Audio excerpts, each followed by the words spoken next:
Começando. Mas sempre tem esse E no início, se o tem, sempre tem o E porque tem felicidade. Onde tem felicidade, tem o quê? Tem o E.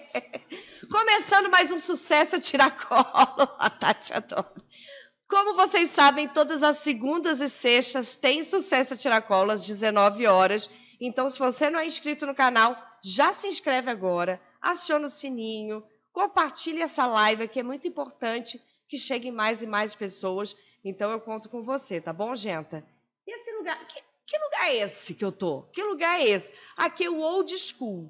Old School fica localizado em São Paulo, né, capital, no bairro do Cambuci, e abre todos os sábados para o público. Então, aqui é a maior casa de pinball da América Latina. Então, aos sábados é aberta a visitação. Mas, se você quiser, você pode comemorar aqui só festa de aniversário, bodas de ouro, bodas de prata, né? Se conseguir, se Deus quiser, vai conseguir. E vem para cá comemorar. Aí você reserva o dia aqui com o Kobe e faz a tua festa especial. Que o lugar realmente é incrível. Sem mais delongas, eu vou chamar aqui o meu convidado, que é uma pessoa especial que eu tive o prazer de conhecer numa entrevista, num outro dia, batemos papos e ficamos amigos. Tem uma história linda de superação. Ele é atleta, ex-atleta, né, disse ele, professor, ele é escritor de livro, ele tem muito o que dizer. E eu quero que vocês, por favor, batam muitas palmas para ele, Paulo Camargo. Agora sim! Obrigada, tudo bem, Paulo. Sil? Um prazer estar aqui. Prazer muito legal. meu. Que ambiente incrível, hein? Aqui é muito gostoso, Nossa, né? é bom demais. É muito legal. A equipe também é maravilhosa, levanta tudo perfeito. Tá, me sinto em casa. Eu até postei que eu me sinto em casa. É mesmo? Meus 14, 15se anos. Você brincou muito aqui, de pinball? É, muito. Gostava demais. Você está entregando a idade, viu, Paulo? Você cuidado com ele. Você fazia aquelas fichas de Durepox? Não, eu comprava mesmo. Eu era certinho. Você vê, pessoal? Olha, eu não sabia dessa ficha, como que é? Não, não que eu saiba, mas me contaram que dá para fazer um molde com Durepox. Aí você botava a ficha e... não sabia dessa, não. Multiball. Olha, tinha um monte de Durepox em casa, eu não sabia. Tá vendo? Não, mas que bom. Melhor ter ficado assim.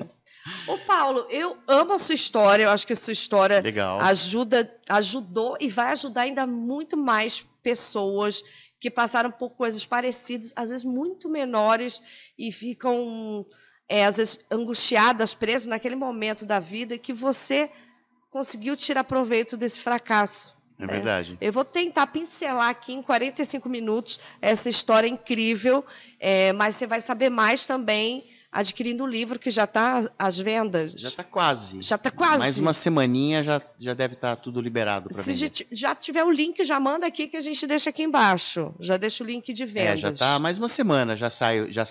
vai sair a pré-venda agora e depois já vem a venda. Tá na fase final do livro. Vai comunicando aqui. Vou passando, pode deixar. O pessoal já compra para saber a história na íntegra. Então, você começou no esporte muito tarde. Tudo começou aí? Você acha que sua história começou aí? Não, começou mais cedo. Como que foi o teu início? Começou num sonho, né? Como toda criança, eu tinha um sonho. Como toda criança, eu acredito que sonhe com alguma coisa, em ser alguma coisa, né? Em viver alguma coisa. E eu fui mais uma dessas crianças que tinha sonhos. Eu queria ver... Eram coisas simples. Eu queria ver a lua e queria ver a neve. Então, a neve era um pouquinho mais fácil. Mas eram coisas bem normais, né? Ver a lua e tal. Acho que toda criança queria ser ou um grande artista, um jogador de futebol, astronauta, tudo coisa de criança. E aí, numa dessas brincadeiras, aí eu acabei tendo um sonho em forma de visão, porque eu estava acordado, mas foi algo assim que eu vivi e que eu senti naquele momento, no mesmo instante ali que eu tinha que viver aquilo. Eu falei, eu nasci para aquilo. Mas isso aos 5 anos. Então, na minha cabeça era mais um sonho, né? Que apareceu do nada, de uma maneira maluca. E eu falei, eu vou para cima agora. E eu percebi que nesse momento, nesse sonho, eu me via num lugar incrível, mas eu sabia que era ligado ao esporte. Isso que é engraçado. Você não sabia o que era exatamente? Não sabia. Mas eu só sabia que era esporte. Então eu falei, no esporte que eu vou realizar. E aí já veio aquele primeiro plano, eu preciso ser um atleta profissional de qualquer esporte. Mas eu precisava ser um atleta profissional. E você já pensou ali aos 5 anos? Isso já aconteceu aos 5 anos. E eu iniciei minha caminhada em busca do esporte aos 5, né? Foi dos 5 aos 14. Assim, E qual esporte que você iniciou? comecei no futebol, depois eu fui Tá. na escola interior, né? A gente jogava, tinha educação física, era muito levada a sério, né? Então eu já fui direto ali na tentativa de, além do futebol, buscando outros esportes, vôlei, basquete, só que eu era muito pequenininho, então não tinha como jogar vôlei, basquete, atletismo, eu Principalmente. tentei. Então eu fui aí numa Você foi dentro tentativa. das suas características o que você podia atuar melhor. O que podia. Se alguém me contasse um esporte, tem tal coisa em tal lugar, eu ia atrás, porque eu falava, eu preciso descobrir para ver se eu conseguia. E para minha Entendi. família era o oposto, né? Ele não para em nada, ele não continua, eles Sua não. família você compartilhou com a sua família esse sonho? Não, Nesse inicião lá, nunca você ninguém nunca falou? soube, vão saber agora pelo livro. Eu nunca Caramba! contei para ninguém o que eu tinha esse sonho. Eu contava que eu queria ser um atleta profissional, mas ninguém sabia o porquê.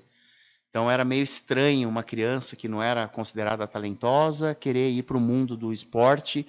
E eu queria, assim, de uma maneira obcecada mesmo. Eu queria muito. E tinha alguém da sua família que era esportista? Não. Meus pais, Também não. totalmente oposto, acadêmicos. Meu pai é diretor de escola, de faculdade. Minha mãe também. Meus irmãos é promotor. Minha irmã tem 2 faculdades. Meu irmão tem doutorado em história. Então, Aí chegou o imagina. Paulo, falou assim, não, Você eu vou mudar imagina esse rumo. a ovelha negra, né? Quero ir pro esporte. Foi E que aquilo tá lá. vendo que no início pode ter sido ovelha negra, mas olha hoje que É, história. a gente Quem entende, diria, né? Como dizem por aí. exato, a gente entende que o caminho que a gente está tentando trilhar ali, às vezes no momento parece algo maluco, algo sem sentido, né? Você quer viver isso? Hoje a gente vê crianças decidindo o que vão ser na faculdade pelo que dá mais. Eu vou para marketing digital, eu vou ser Nossa, social media, eu vou ser coisas que às vezes não nasceram para ser, né? Isso eu acho que é um grande, um é para grande ver onde o alerta e um campo grande de perigo, trabalho. né? Isso é perigoso. Você tem que estar no que você gosta, né? Você nasceu para isso, né? Exatamente, passei por coisas parecidas que as suas, né? Porque Exato. quem opta, eu acho que o esporte e a arte, eles caminham lado a lado. Sim, Porque sim. ele tira da rua, sim, ele muda a cabeça das pessoas, sim, para melhor, Com né? certeza. Faz enxergar um pouco o que é hierarquia. Vamos aprender de novo, hein, Brasil? Hierarquia, porque é uma coisa que, infelizmente, acabou sendo esquecida, né? Em algum momento na história. Então, o Até esporte em casa coloca. isso tá difícil hoje em dia, né? As crianças, tem Exatamente. muitas crianças aí mandando nos pais, né? E é difícil de às vezes reverter. E o esporte traz muito isso. Como você também tem uma história, eu conheço tua história, uma história incrível também de superação, de resiliência, de viver o sonho, né? Então a gente está Exatamente. conversando aqui na mesma linguagem. Isso é bem interessante. Não, e é legal você saber que as pessoas conseguem, viu? Dá certo, mas é muita persistência. E aí que eu te pergunto, primeiro lá aos 5 anos, você já sabia que queria trabalhar com esporte, fazer alguma coisa ligada a esporte. Quando que você se encontrou de verdade dentro do esporte? Foi aos 14 anos Olha o tempo que, que demorou, tá vendo? Não que foram, acontece do dia para a noite. foram 9 anos buscando encontrar o esporte. E para o esporte isso era um grande problema, porque eu não poderia conhecer o tênis aos 14, eu tinha que ter conhecido aos 5. Até Putz. antes, né, para muitos jogadores, porque você começa muito cedo.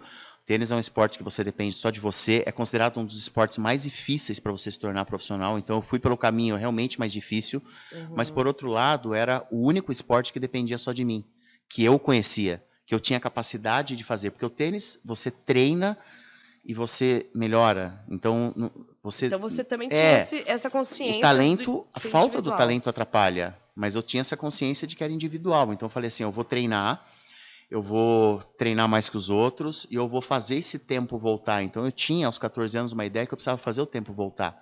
Porque logo no início que eu iniciei, já soube que não era possível, porque eu não tinha começado aos 15, aos 5, como eu deveria, estava começando aos 14 para Para 15 ali. desenvolver mais, Era né? mais Você difícil. diz. É a idade que geralmente os tenistas, os juvenis estão se tornando jogadores profissionais. Então, eu fui para um esporte que não era o meu preferido, Eu simplesmente queria me tornar um atleta profissional. Não importa. Caramba.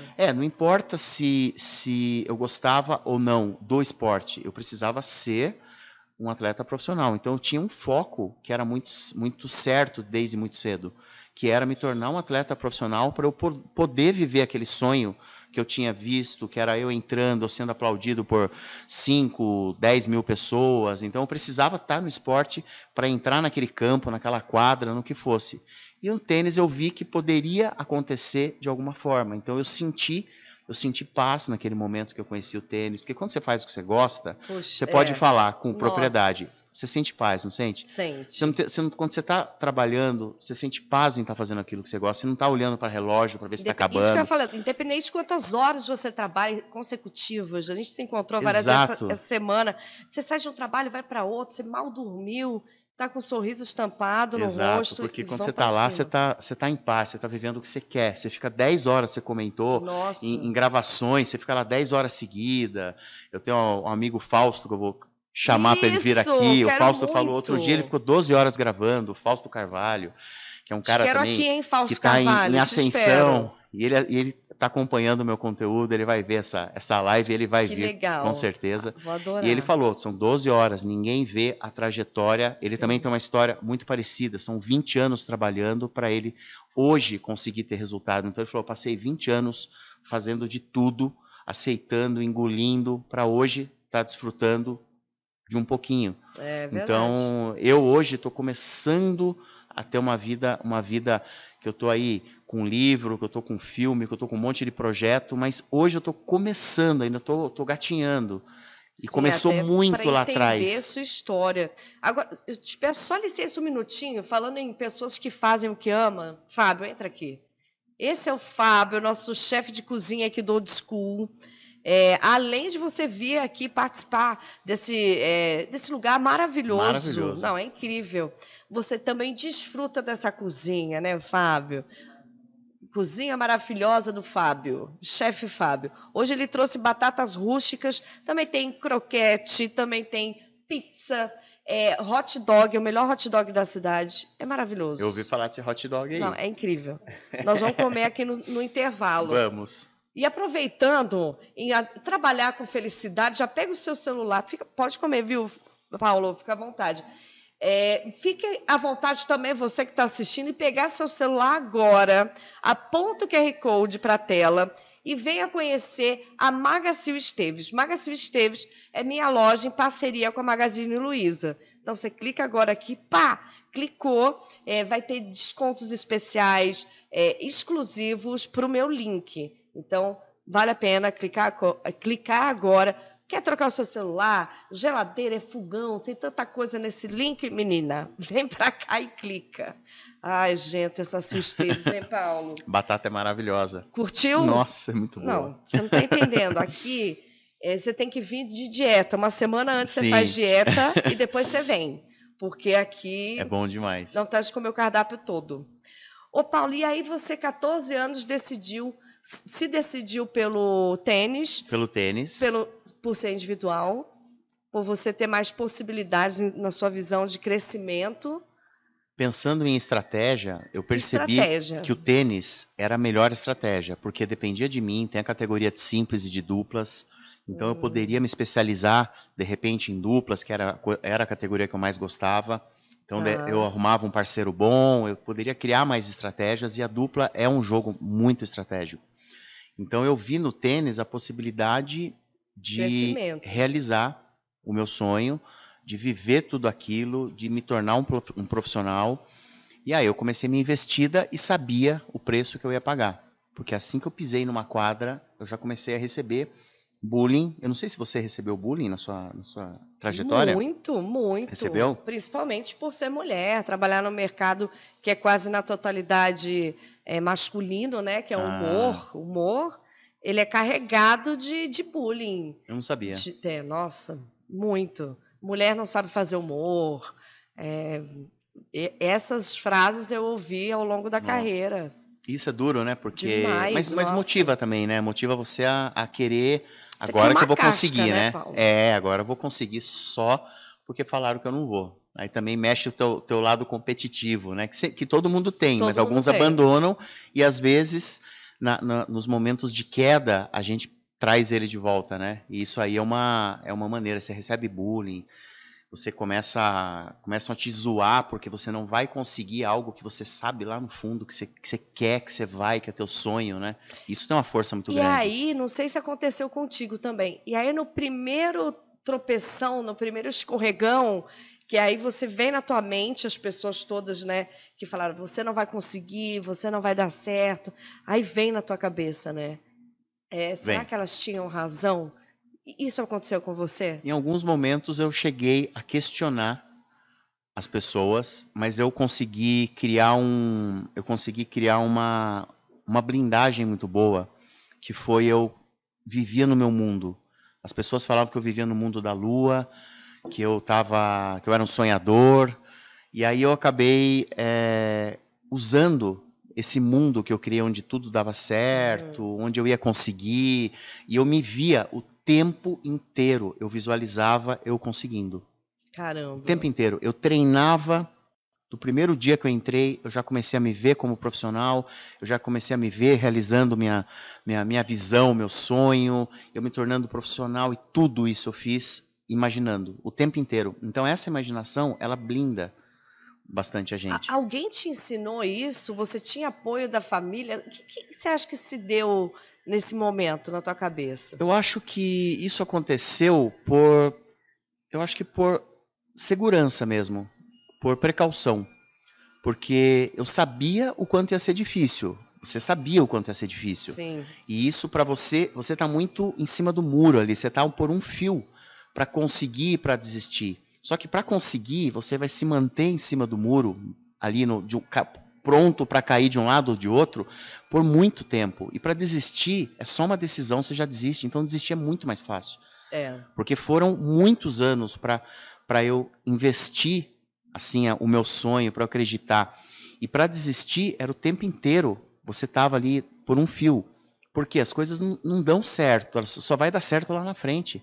Então, quando você tem um sonho, você só vai realizar ele lá na frente. Então, você não vai realizar. E a gente não sabe o tempo. E você não sabe o tempo. Isso gera também insegurança para você. Ansiedade. É ansiedade, porque você não vê o resultado, mas não vai ser agora. Você tem 14 anos, você vai conseguir com 30, com 20, com 25. Você não tem ideia de quanto tempo vai demorar essa trajetória. E aí você sofre um bullying. As pessoas tiram sarro porque com a chance de você conseguir é muito pequena. A minha era muito pequena. A tua, por ser mulher, por ter toda essa vamos dizer assim, na periferia. Tem toda uma trajetória ali que te dificultava também, atrapalhava. Diferente quando você conhece todo mundo, você entra fácil nas coisas, né? Não tem ninguém na família que era das artes. Exato. Se tem alguém que te ajuda, se alguém na minha família, alguém do esporte que fala, não, você vai conseguir, desde cedo investe em você. Então, é muito difícil você ir contra, às vezes, a família, que acha que você não está no caminho certo, porque querem que você faça um caminho mais seguro, tentando te prevenir, te proteger, vamos falar assim. Às vezes até não está errado, vamos dizer assim. Às vezes estão certos. Porque eles querem... Não, eu lembro que só minha que família você não via isso quando você estava...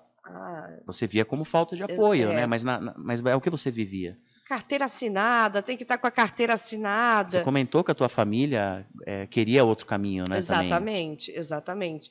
Você teve que lutar contra alguém, contra algumas pessoas para seguir? Olha, eu acho que foi o tempo inteiro. Né? Porque dificilmente alguém acreditava que eu, começando aos 14 anos, eu iria conseguir tarde para o esporte, para o tênis, já improvável, já era considerado impossível, coisa que eu escutei de muita gente, impossível, a palavra impossível, coloquei no meu livro várias vezes e falei, a palavra que vocês mais vão escutar, porque foi o que eu mais escutei. E eu procurei colocar o livro de uma maneira bem detalhada, sabe, assim, passando toda a emoção, porque tudo isso que a gente vive, é legal as pessoas verem, porque isso vai ajudar elas, quando elas passarem por aquelas situações, elas saberem que todos que conseguiram passaram. E não foi numa tentativa, na segunda tentativa, é muito raro. Não. Quem na primeira tentativa já dá certo, já está estourada aí. É muito difícil. É muito porque difícil. O caminho é longo, então você vai ter que lidar com muita adversidade, com muita dificuldade. Eu me vi, assim, com vontade de desistir várias vezes. Eu falava, meu, isso aqui não é para mim, o que eu tô fazendo aqui? E Tão aí rindo vinha... de mim. Eu tô aqui lutando, gastando dinheiro que eu não tenho para me especializar, para ir atrás. E ninguém Ninguém acredita, e todo mundo acredita. fala que é impossível. Aí você fala, será que eles estão certos? Daí eu falava, não. É isso que eu falei, a Essa é uma imaginação, busca muito a interna. imaginação do sonho, o sonho, ele traz um lado de imaginação muito forte. Porque Uhum. quando você sonha, você se imagina, você vive, você dá aquela viajada mesmo, né? Quando você está sonhando com algo que você quer muito. Seja o que for, você Exatamente. imagina você se tornando atriz, você tá sei lá, você tá antes de dormir olhando pro nada E já é e se fazendo essa vendo. mentalização, Isso vem do visualização. sonho. Sem sonho É. você não vai ficar imaginando comprar alguma coisa, isso não tem graça, porque a hora que você compra acabou, né? E o E sonho passa é muito e o rápido, sonho é pro né? resto da tua vida. E passa rápido, né? É, Vira ansiedade, na verdade, não é sonho, né? Então o é. sonho, ele ajuda a gente a imaginar. E eu fiz isso quando eu entrei no tênis. Eu falei, eu vou imaginar as coisas dando certo, porque eu precisava desse mecanismo de defesa para que as pessoas que estavam em volta, amigos, às vezes família, qualquer pessoa, o próprio pessoal dos treinos, do tênis, do esporte, olhava e falava, nunca vai conseguir. E aí eu vou ter que viver a minha vida escutando que eu nunca vou conseguir, até conseguir. Então, eu tinha que estar Exatamente. muito afim daquilo mesmo. Você teve alguém que nesse caminho que te disse, olha, Paulo, tu não vai conseguir não, esquece, não vai conseguir. Mas você encontrou depois que você já conquistou parte ou boa parte do que você é hoje e que Todos sumiram. sumiram. Sumiram. Ninguém Viraram pó. mais. Pessoas que apontaram o dedo na minha cara, pessoas que deram risada de mim, fizeram bullying. Nunca recebi nenhuma mensagem. De Não, parabéns. nenhuma dessas pessoas me segue no Instagram, onde for. Ninguém tem assim, as pessoas, eu acredito que tenham talvez ficado com vergonha, não sei. Porque deve ser duro você humilhar alguém que não vai conseguir, que não tem nem sentido também, né? É estranho. Tudo Sim. bem que no meu caso eu dou um bom desconto, porque eu comecei tarde, eu joguei dos 14 aos 18, né, Sil? Sim, É nada pro mas esporte, é nada. E parei de jogar e fui para acidente, tive um acidente, né? eu não sei se você podia falar, eu não estou Não, ainda. posso falar qualquer coisa. É porque ele teve um grande acidente Eu que tive, também começou tarde. Aí teve um acidente eu grave fui de dos carro, 14 aos 18, assim, treinando. tentando ser um jogador que eu estava muito longe de ser. Eu era um amador, na verdade, Uhum. com 18 anos. E aí eu sofri um acidente muito violento, assim, um acidente surreal, não sei como eu tô aqui ainda, bati sem capacete a 130 por hora, passei por cima de 2 postes, caí com a cabeça no chão, com a fonte. Nossa. Fiquei quase, sei lá, quase um ano tentando me recuperar, fui obrigado a parar de jogar. E aí, ladeira abaixo, né? E você ficou internado, depois ficou em casa muito Fiquei em tempo, casa, foi muito recuperando. duro, foi muito difícil lidar com aquele. Eu já sabia que eu tinha começado tarde, Ah, psicologicamente você eu estava tinha a baladíssimo. esperança de que eu ia me recuperar e ia jogar, Uhum. então eu ainda achava que aquilo era só um passatempo, e aí eu acabei descobrindo que ali parava tudo, né? Caramba. E onde que você aí entra de novo no esporte? Depois dessa turbulência absurda? Foram dos 18, 19 até os 29, sem pegar numa raquete, bebi bastante, fiz um monte de. Seriamente, Assim, né? estraguei bem o meu caminho ali, foram 10 anos jogado fora que eu tive. Mas Que você acha eu que isso se deu também à depressão? também. Hoje a gente entende o que é depressão, né, Sil? A gente não entendia Uhum. isso antes. Não. Antes você ficava mal, é frescura, Levanta aí, para com isso. próprios amigos, família, todo mundo não entendia que não, ele Que pode é uma estar. doença. Hoje você entende o quanto o bullying é um problema, porque eu sempre falo, quem Exatamente. faz bullying não entende o que a pessoa está recebendo. Uhum. Às vezes eu sou canceriano, muita gente falava, o cara é canceriano, ele é sensível, mas não é. Quando você está sofrendo bullying em cima de algo que você sonha. Às Uhum. vezes é uma brincadeira tão boba, mas para quem recebe é algo tão pesado, que marca tanto. Tanto que no meu livro eu coloquei detalhado essa parte, eu fiz questão, e muitas pessoas vão se surpreender com o que eu senti com tudo o que aconteceu. Foram coisas muito pesadas para quem tinha um sonho muito grande, que entendia que era difícil. Né? E era jovem e abria mão de tudo por uma vida que não ia poder ter, mas mesmo assim ia insistir em ter. Então é muito difícil você associar esses momentos, entendeu? E sem apoio, né, das pessoas. E também acredito que muitas pessoas se identificarão lendo essas páginas. Com certeza. Eu sinto isso. Essa foi a ideia, para que as pessoas entendam que também muita gente viveu isso de alguma forma e acabou indo por outro caminho por causa disso, muitas vezes, né? E eu, aos 29 anos, depois de 10 anos bebendo e assim, eu falo que eu estava hibernando por esse tempo, né? Hibernando, engordei bastante, como quem hiberna, né? Como todo urso engorda bem, né? Porque não estava praticando nenhum esporte. Nada, bebendo, comendo. Se eu realmente enfiei o pé na jaca, né? Psicologicamente abaladíssimo. Acabado. Eu tinha uma vida normal, eu sorria. Você era casado pra ou não? Fora. Cheguei a ser. Nesse período. Assim, um casamento totalmente nada a ver, que eu deveria não ter entrado, né? Fiz assim, porque você não está no momento bom. Quais são as suas escolhas? Você estava péssimo com você mesmo. Não as suas escolhas são sempre as piores, né? Com todo respeito, tudo, mas a gente acaba fazendo escolhas ruins quando a gente está mal, né? É o momento que a gente deveria se recuperar primeiro, né? E não preciso de alguém para preencher buraco, para preencher vazio. Isso aí é um grande Mas são erro. aprendizados, né? De qualquer forma. E aí, que momento que você decidiu, lá com 29 anos, falou, não, peraí, parei agora.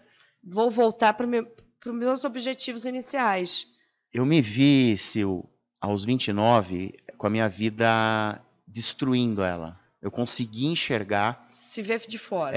Em uma dessas bebedeiras que eu tive, que eu exagerei, e eu passei muito mal, mas muito mal mesmo, e eu percebi que eu estava acabando com tudo, e que eu não podia continuar com a vida do jeito que estava. Eu precisava realmente resgatar essa vida, e eu precisava viver o meu sonho de criança, e eu tomei uma decisão que eu ia viver aos 29 anos. Eu falei, eu vou viver o meu sonho, eu vou largar tudo, larguei emprego, larguei tudo. Você fazia o que na época? Eu trabalhava na escola dos meus pais. Que é escola de quê? Em Americana. Eles tinham escolas, meu pai tinha o Ângulo lá. Sei, colégio. Acho que era Ângulo, Colégio Cidade, alguma coisa assim, era o Ângulo. E tinha uma outra escola infantil, eles tinham 2 escolas infantis. E aí abriram uma outra, e eu acabei... Trabalhando na empresa trabalhando da família, com eles, claro. tudo. Mas, assim, eu não era feliz, sabe? Entendi. Eu tinha acesso a dinheiro, eu tive uma empresa também nesse meio tempo, assim, que eu ganhei muito dinheiro, mas na verdade eu usava isso para beber, para comer, para assim, eu tentava te suprir de alguma forma. De alguma forma eu tentava criar um jeito de me sentir bem. E aí eu fui fazendo isso através de comida, comendo compulsivamente, bebendo compulsivamente. Nossa. E fui me enfiando num buraco mesmo. E aos 29 eu tinha que tomar, ou eu acabava com tudo, ou eu continuava. E nesse momento eu falei, não, eu quero viver minha vida, quero minha vida de volta. Eu quero retomar o controle da minha vida. Você fazia análise na época, não? Não. Também não. Tudo sozinho, cara, muito loucura. Foi punk a decisão. Eu decidi, assim, passando mal, 4, 5 dias de cama passando mal.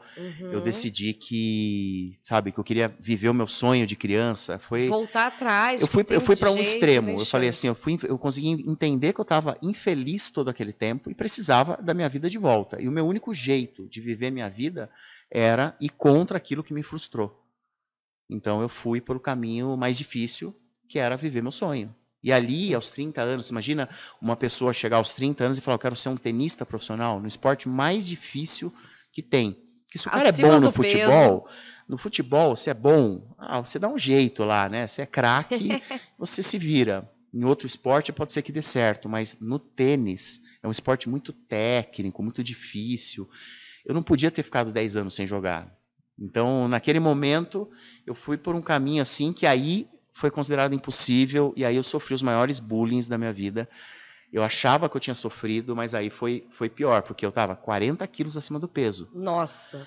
Estava 10 anos, quase 11, sem pegar numa raquete, sem fazer nenhum tipo de exercício, bebendo todo esse tempo. Como que eu ia conseguir sair dessa?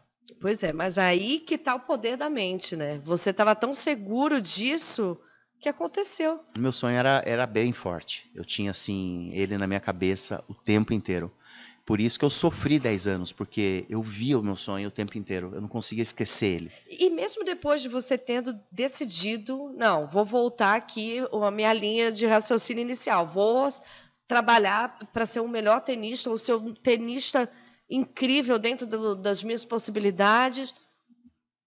Quanto tempo isso durou até você chegar e falar, consegui o que eu queria? O meu primeiro ponto no ranking mundial, eu consegui aos 30, foi um ano depois que eu comecei a jogar. Pouquíssimo tempo. Pouquíssimo. Eu marquei meu primeiro ponto no ranking mundial aos 31. Eu voltei aos 30. 29 para 30, vamos falar 31 anos depois. Caraca. Eu emagreci 40 quilos em 4 meses. Voltei a treinar, voltei a fazer exercício físico, correr, tudo mais. Só que aí eu não tinha treinador, eu não tinha preparador físico, eu não tinha dinheiro. Caraca. Nada de dinheiro. Eu não tinha nem... Não tinha apoio de ninguém. Não, é de ninguém, porque você imagina eu chegar para minha família e falar, gente, eu vou largar tudo e vou ser tenista profissional. É piada, né? Foi uma piada. Não, você tá louco, no mínimo, né? Você não pode fazer isso. Eu falei, eu vou fazer isso. Você vai se dar mal, você vai... Eu falei, eu sei, mas eu tinha que fazer. Eu sabia o que eles estavam falando era verdade. Doía, mas eles foram... A minha família foi muito dura, tentando me proteger. Hoje eu entendo isso, né? Mas eles eram muito rígidos na época. Uhum. Meu pai é muito rígido, sempre me deu uma boa educação, mas eles não queriam que eu fizesse isso, que eu trilhasse de jeito nenhum. Eles queriam que eu entrasse para jogar tênis aos 30 anos de idade. Que então, você seguisse pelas escolhas deles, né? Sim, sim. Eu não recebi apoio, porque como que eu poderia receber apoio de ninguém, né? Nem de família, nem de amigos. Porque todo mundo entendeu que eu tinha pirado, né? Você falou, esse daí pirou de vez. Pirou de vez, já é. E deixa eu te falar, e hoje a relação, como que é? Hoje é mais saudável a relação com a sua família? Total. A aceitação pela sua profissão? Eu não sei como vai ser saindo o livro, eles descobrindo a minha história e como foi. Todos. Inclusive, esse aqui já é um spoiler. Então, talvez, eu não sei se eles vão gostar muito das coisas que eu coloquei, mas eu coloquei tudo que eu senti, que eu vivi, coloquei tudo na verdade absoluta. Eu fiz questão de colocar com o máximo de sentimento escrito. Foi muito difícil escrever o livro por esse motivo. Acessar tudo de novo. Eu fui viver o meu grande sonho aos 35 anos, 4 anos depois que eu marquei o meu primeiro ponto. E aí eu entendi que era possível realizar. Então eu coloquei que Deus esteve na minha vida presente durante muito tempo, e por um tempo eu abri mão de estar com Ele, esses 10 anos. Então, também isso foi algo muito forte em cima de mim, porque é muito difícil você ter fé em alguma coisa, você crer que você vai conseguir algo muito grande e você não ter nada em volta de você te dando força, te dando estrutura. Ser um porto seguro, alguém que você precisa. Eu dedico isso muito ao quanto eu confiei em Deus e que ia ser possível, que eu ia conseguir. Isso não me deixou desistir, que eu acho que é uma coisa também muito importante para passar, porque independente da crença de cada um, você tem que ter alguma coisa que você realmente acredita e possa te ajudar nos momentos difíceis, nos momentos que você vai querer desistir, seja alguém, seja como você quiser, mas seja como for, mas tem que ter. Como foi para você? Para mim, eu percebi que em alguns momentos muito difíceis, onde eu estava na minha última chance, no meu último segundo, no meu último instante, e que se não acontecesse ali, a minha história pararia ali, e eu orava para Deus, eu pedia de uma forma assim, eu cheguei a falar assim, eu tenho 5 minutos para alguém aí correr lá no céu, falar com Jesus, falar com alguém em cima e fazer um milagre, porque se eu não marcar meu primeiro ponto nesse jogo, a minha história acaba aqui. E eu vivi isso por várias vezes na minha trajetória, onde eu cheguei, assim, no último instante, eu falei, se não acontecer nada em 5 minutos, acabou. Eu vou embora para casa e eu nunca mais piso numa quadra de tênis. Aí acontecia alguma coisa milagrosa e eu conseguia continuar. Que te dava uma resposta positiva. Iam lá, me puxavam quando eu estava no buraco. Eu vi isso a minha vida inteira. Então eu tenho assim, hoje eu consigo entender a participação, o quanto essa história, eu sou um protagonista da história de Deus e não o inverso. Eu entendo que eu realizei algo que eu fui predestinado a realizar e quero, né, através do livro, mostrar, né? Vai virar um filme, né? Então, essa que eu quero saber. Que é um salto, né? É uma coisa maluca. É maluco. Que nem foi. Detalhe, o livro que nem foi lançado ainda. Já tem o filme à vista. Como que aconteceu esse salto aí de. Esse seu surto? Que você falou, e agora vai ser um filme também. Então, eu estava escrevendo o livro, não conseguia terminar. Estava muito difícil de eu terminar, porque era muito difícil lidar com aquelas emoções e entender aonde colocar cada uma delas.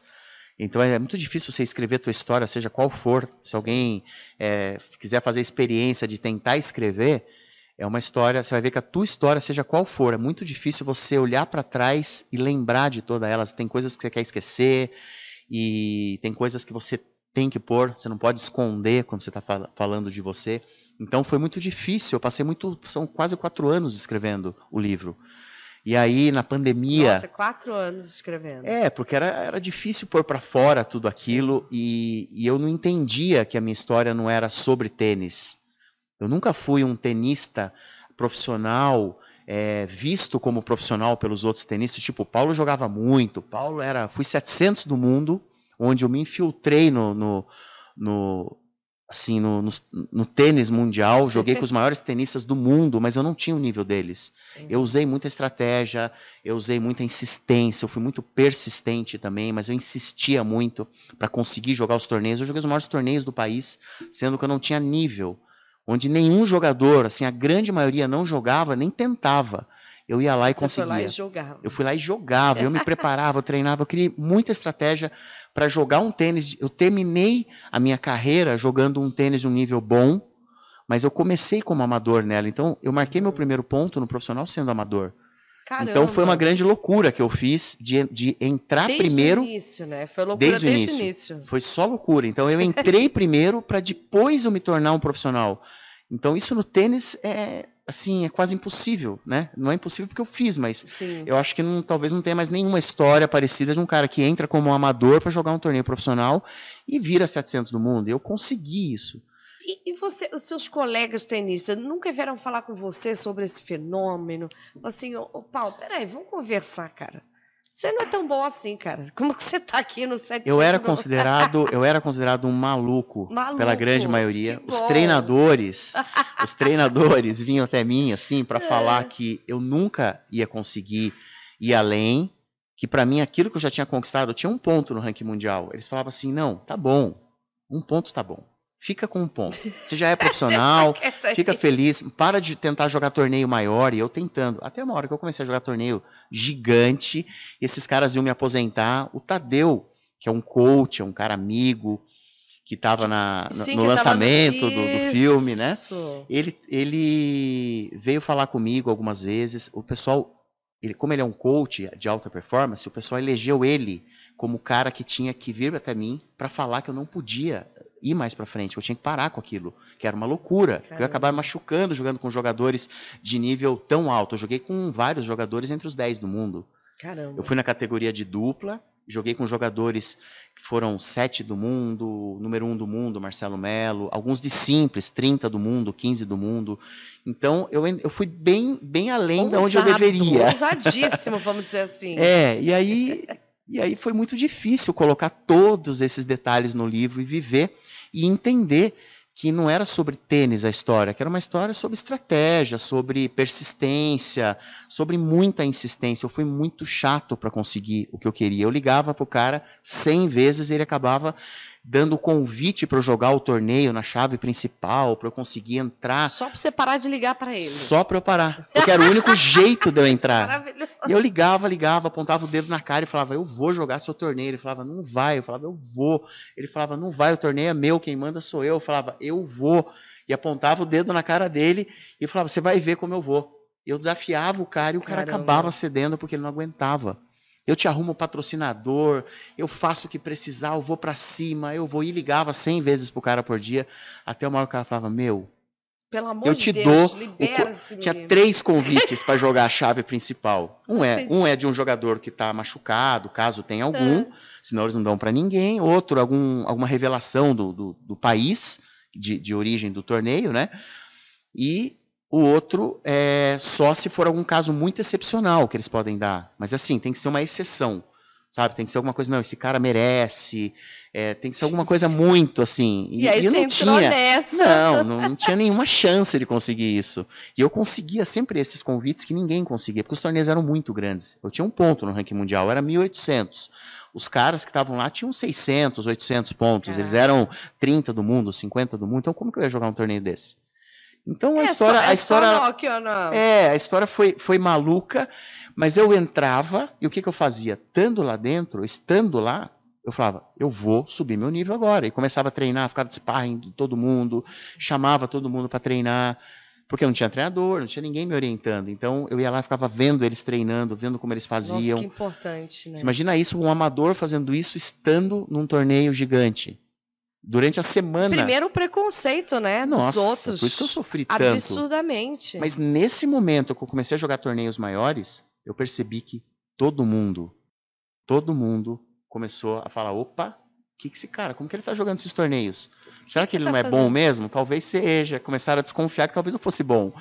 Eu fui, mas eu não fui tão bom jogador, mas eu fui um grande estrategista e criei várias maneiras de conseguir vitórias também. E você conta tudo isso no livro e vai estar também no filme. Vai estar no livro, no filme. Hoje eu já estou dando várias palestras em relação a isso. Isso é muito legal. Estou contando essas histórias. Tem algumas palestras grandes já agendadas. Agora estou indo por um caminho legal. Isso é muito bom. Aliás, eu vou aproveitar e falar com você que também quer ser empreendedor, quer ganhar dinheiro com a internet, aponta o QR Code aí, o seu celular para o QR Code, e seja um empresário, tenha sua loja, sua plataforma dentro das redes sociais. Você só pega, copia o seu link e leva para dentro das suas plataformas. Como funciona, seu Esteves? Não vou ter dinheiro para o estoque, não tem problema.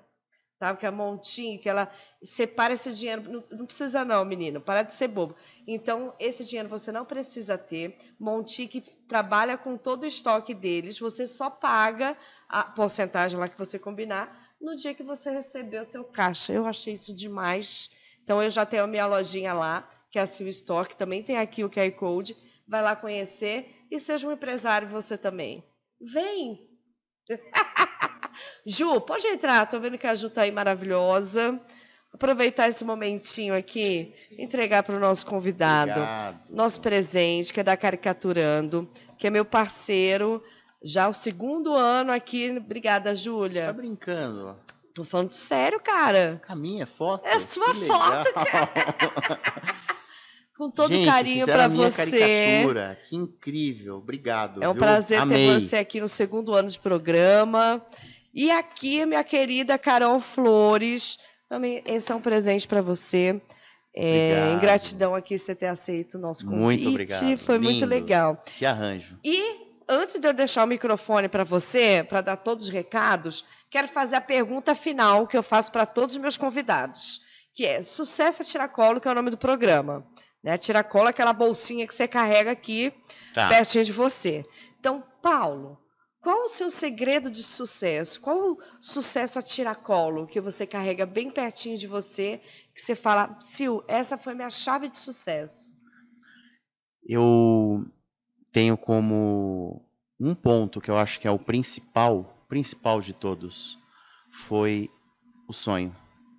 Eu acho que o sonho me levou a tudo, me fez ser persistente, me fez ter coragem. Eu coloquei o sonho à frente de tudo. Eu acredito que o meu sonho foi o segredo. Caramba, adorei essa, adorei, maravilhoso. E agora quero que você aproveite essa nossa lente aqui, a lente da verdade. Fala para todo mundo. Onde que te encontra nas redes sociais? O filme você já tem previsão? Fala tudo que você quiser. O filme, vamos começar pelo filme. Tá. O filme, ele tá em fase de roteirização ainda. Então a gente já teve mais de 100 horas acho que muito mais até, 100 horas de roteiro, da criação do roteiro, da escaleta, que é um esqueleto que faz todo aquele material comercial para o filme acontecer e tudo mais. Show. E depois vem o roteiro.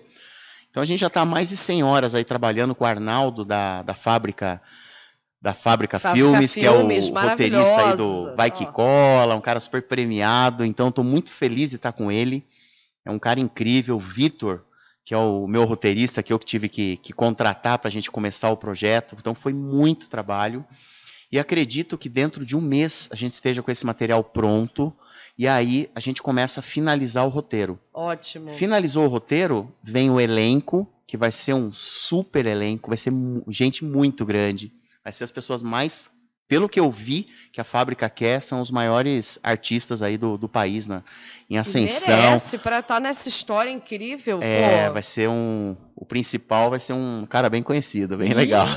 Ele, pode falar ou não pode falar? Não pode ainda, porque a gente não assinou ainda, mas a gente está em 2 nomes, mas provavelmente já tem um aí pré-acertado já que a gente quer. É só pra gente ficar com ódio que ele faz isso. Vai ter que voltar aqui depois pra contar. Vou voltar, não. Assim que assinar, eu volto pra contar os detalhes do filme. Só ver. E o filme, eu acredito que ano que vem a gente começa a filmar provavelmente em maio. Eu acho que até maio a gente tá filmando. Vocês verem o processo como que é. São parece que 3 a 4 meses filmando e depois mais uns 3 a 4 meses editando o filme. Então, a previsão do filme é que lance em dezembro, que é o melhor mês para você estar com o filme aí, férias, shoppings estão cheios, então a previsão, eu falei, eu aguento até... Ansiedade, roendo todas as unhas. É uma ansiedade, porque você imagina a minha vida, a mudança que foi minha vida, né? Imagina. De repente eu tô aqui com a Sil, famosérrima. Você acha um negócio desse? Tô aqui com ela, num podcast, daqui a pouco é entrevista, é palestra, é programa. Eu tive na Rede TV na sexta-feira. Maravilhoso, né, foi na legal. Claudete, foi muito legal, fui super bem recebido, incrível estar lá. É demais. Muito legal. Não, você vai arrebentar. Você imagina a loucura que é essa vida, né? Que tá assim, um monte de gente, agora não tem o assédio. Né, eu vi você quando a gente foi na rádio lá, as pessoas já te conhecem, ninguém conhece ainda. Eu sou um espetáculo, menino, vocês não sabem de nada da metade aqui, cara. Todo mundo conhece, é um barato. Eu falei, um dia eu quero ser que nem ela. E é isso, eu tô super feliz com todo esse momento, tô curtindo. Foi orientação até do pessoal da Fábrica Filmes. Curta esse momento de criação do seu filme, que é o momento mais gostoso. Depois, lógico, né? Mas daqui pra frente é só subir, então tô muito feliz. Vai ser incrível. E sobre me encontrar nas redes sociais, pode ser o meu Instagram. Eu acho que lá tem todos os contatos, tem tudo lá, se alguém precisar falar comigo. Sobre o filme, sobre livro, palestras. Se alguém quiser patrocinar o filme aí pela lei audiovisual, então incrível. Você viu lá, né? Nossa, aliás, obrigado pelo muito convite. Legal. Uma aula incrível aquele dia. Não gasta nem um centavo, ainda pode até ganhar, né, a empresa, Sim. né? Então, é muito, muito legal. Não, e eles têm um business plan muito claro para você seguir se você quer investir dentro do audiovisual. Adorei. A Invest Image hoje, a Invest Image é a maior empresa de captação de recursos audiovisual para filmes, peças. É uma coisa tudo. que eu gostei, que pode ser pessoa física ou jurídica. Pode ser os dois. Pode ser tanto a empresa, imposto, pode ser várias maneiras de captação. É bem amplo e é bem legal, né? Então, agora, quem quiser aí, Paulo Camargo Oficial, quiser falar comigo, me chamar, tá falado. Pode no Instagram. chamar, que ele tá facinho. Tô facinho, só chamar. Obrigada, Denis, que apareceu aqui hoje, o Margarido. Paulo, brigadíssima, viu, pela presença. Eu que agradeço. Sucesso sempre. O que precisar de mim, eu tô aqui. Tamo junto. Eu agradeço a oportunidade de estar aqui, Sil. A energia que você tem é incrível. Quem não conhece, precisa conhecer. Pelo vai nos shows dela. Isso! Quero ir no próximo já, hein? Vamos combinar. Eu e a Cacá, a gente já tá... Cadê que ela não veio? Ela não pôde vir. Mulher muito bonita, não dá pra ficar saindo assim, não. É verdade, dá uma preservada, tá certo. É maravilhosa. Adorei conhecer você, viu? E vamos combinar. Vamos. Eu topo. Próximo show, quero estar lá. Onde que vai ser? No Beverly Hills eu tô todo domingo. Domingo? Isso, que é a noite de piadas, teste de piadas. Só que eu não vou todos os domingos, então é bom vocês consultarem sempre. Tá bom, vou fazer isso e Por vou no favor. próximo. Vai ser um prazer. Gente, Obrigado. então você que ficou até agora, meu muito obrigada. Se você não é inscrito no canal, já se inscreve. Temos histórias aqui de superchat. Vai botando aqui que a partir parece que semana que vem... Mentira, estou inventando. Na semana que vem vai ter superchat. Que nós vamos voltar com o superchat. Gente, um beijo para vocês. Amo vocês. Segunda e sexta tem Sucesso a Tiracolo, 19 horas. Já aciona o sininho. Mas